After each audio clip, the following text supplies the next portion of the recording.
ये बात मेरे कॉलेज टाइम की है। जब मैं कॉलेज एग्जाम की पढ़ाई करते करते बोर हो गई थी तो मैंने मोबाइल में ऐसी वाली वीडियो देखने का मन बनाया और देखने लगी। और एक दिन मेरे जीजू ने मुझे ऐसी वीडियो देखते हुए पकड़ लिया।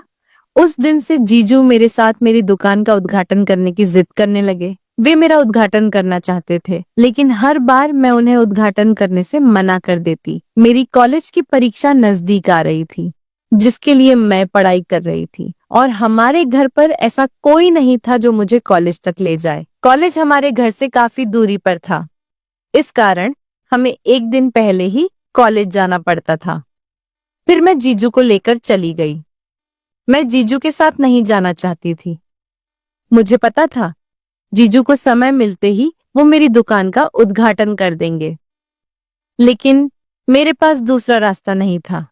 इस कारण मुझे उनके साथ ही जाना पड़ा। मैं उद्घाटन कराने के लिए बार बार मना करती, लेकिन जीजू तो मान ही नहीं रहे थे। यार, घर से निकलने बाद पहुंचकर आज हम एक कमरा किराए पर लेके रुकने वाले थे।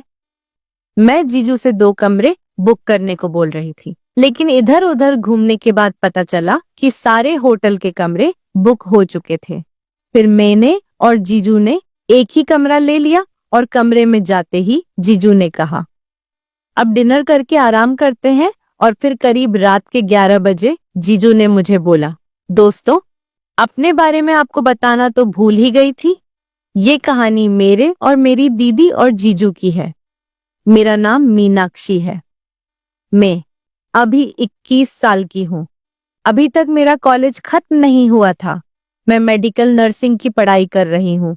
हमारे परिवार में हम 4 लोग थे, लेकिन अब हम 3 ही रहते थे, क्योंकि मेरी दीदी की 7 महीने पहले ही शादी हो गई थी। हमारे घर में मैं सबसे खूबसूरत थी। मेरी दीदी मुझसे थोड़ी काली थी। जब भी मेरी दीदी के लिए कोई रिश्ता आता तो वे लोग मुझे ही पसंद करते थे।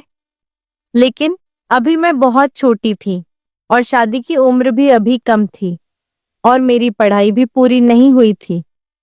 इस कारण मैं उन्हें मना कर देती। 20-22 की उम्र होने पर लाइफ में काफी कुछ बदलाव होने लगते हैं। कोई अच्छे रास्ते पर चलते तो कोई बुरे रास्ते पर। मैं थोड़ी ज्यादा नहीं थी और कम भी नहीं। कभी कभी जब पढ़ाई से बोर हो जाती तो मैं भी वो फिल्में देख लिया करती। इस उम्र में सभी के मन में कुछ ना कुछ करने की ख्वाहिश जगती है। मैं ज्यादा बिगड़ी हुई नहीं थी, लेकिन कभी कभी वो फिल्में देख लिया करती थी। एक दिन मेरे जीजू हमारे घर आए। उस रात उन्होंने मुझे वो फिल्म देखते हुए पकड़ लिया। तब से वे मेरे साथ उस फिल्म की बातें करने लगे। बात इतनी आगे बढ़ चुकी थी कि जीजू अब वह मेरी दुकान का उद्घाटन करने की बात कर रहे थे।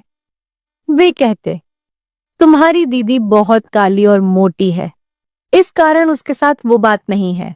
तुम अभी फ्रेश हो, तुम्हारे साथ बहुत अच्छा लगता है। लेकिन मैं जीजू को मना कर देती। मैं अपने दीदी के पति के साथ अपनी दुकान का उद्घाटन नहीं कराना चाहती थी। फिर एक दिन हमारे घर पर एक फंक्शन था। उस फंक्शन के लिए कपड़े भी खरीदने थे, तो माँ ने मुझे जीजू के साथ कपड़े खरीदने भेज दिया। हालांकि मैं जीजू के साथ जाना नहीं चाहती थी, लेकिन और जाने वाला कोई नहीं था, तो मैं जीजू के साथ ही चली गई। बहुत सारे कपड़े देखने के बाद मुझे कुछ कपड़े पसंद आए, तो मैं उन्हें ट्राई करने चेंजिंग रूम में चली गई। मैं कपड़े देख ही रही थी, तभी जीजू चेंजिंग रूम में आए और मुझसे आकर बोले, कितने कपड़े देख रही हो? उस वक्त मेरे पास सिर्फ आधे ही कपड़े थे। मैंने उन्हें रूम से बाहर निकाला और उन्हें बाहर निकालते में मेरी तो हालत खराब हो गई। फिर मैंने और कपड़े देखे और ट्राई किए, तो मुझे कम ही कपड़े पसंद आए। फिर जल्दी से शॉपिंग करके हम घर चले गए। जीजू मुझसे एक ही बात मनवाना चाहते थे, मैं उनके हाथों से अपनी दुकान का उद्घाटन करवा लूं। वे कहते, मेरे से अपनी दुकान का उद्घाटन करने में तुम्हें क्या दिक्कत है? लेकिन मैं ऐसा नहीं करना चाहती थी। मेरी कॉलेज की परीक्षा भी पास आ रही थी।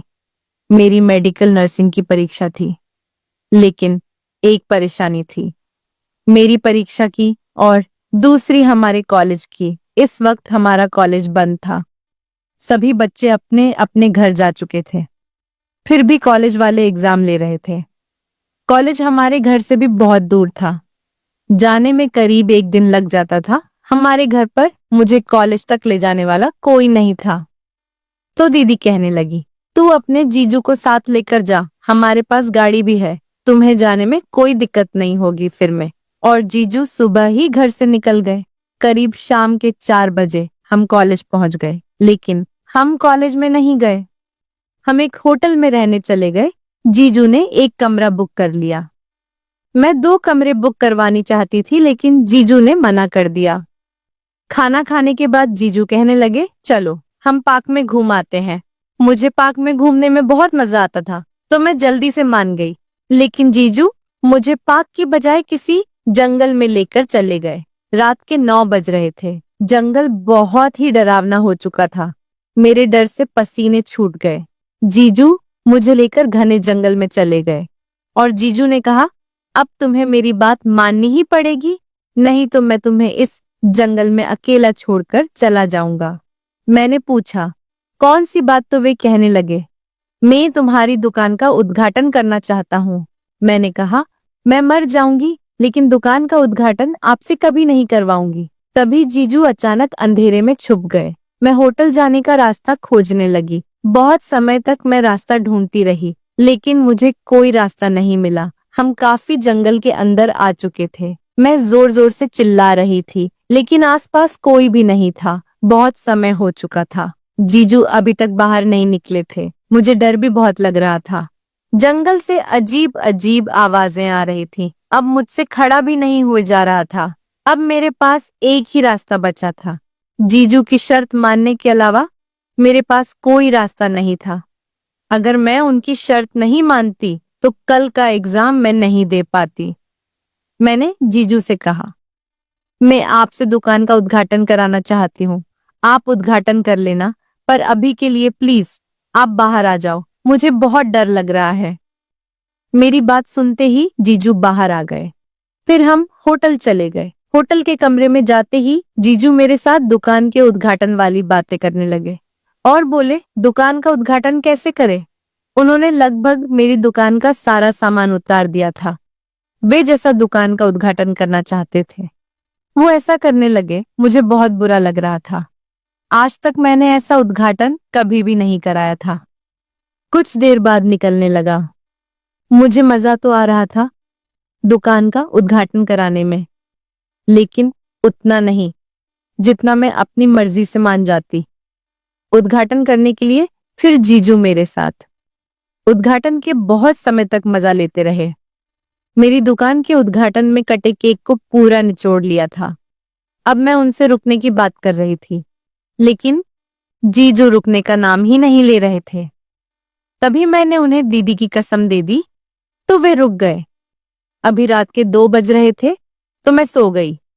सुबह जल्दी उठकर मैंने कुछ पढ़ाई की और नहाकर फ्रेश होकर फिर मैं एग्जाम देने चली गई।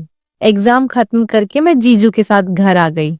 उस दिन से मैं जीजू के साथ किसी भी जगह पर नहीं गई, क्योंकि वह मुझे एक तो जंगल में अकेले छोड़ दिया था और दुकान का उद्घाटन भी बहुत अच्छा नहीं किया जैसे मैं चाहती थी। अब मैंने जीजू से दूरियां बना ली। जीजू बहुत बुरे इंसान थे, मुझे आज पता चला। तो दोस्तों, ये थी आज की कहानी। आपकी क्या राय है इस पर हमें कमेंट में जरूर बताएं।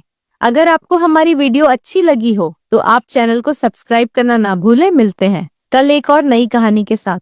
और अगर आपको कहानी सही में पसंद आई तो दोस्तों के साथ शेयर जरूर करें और मुझे इजाजत दे।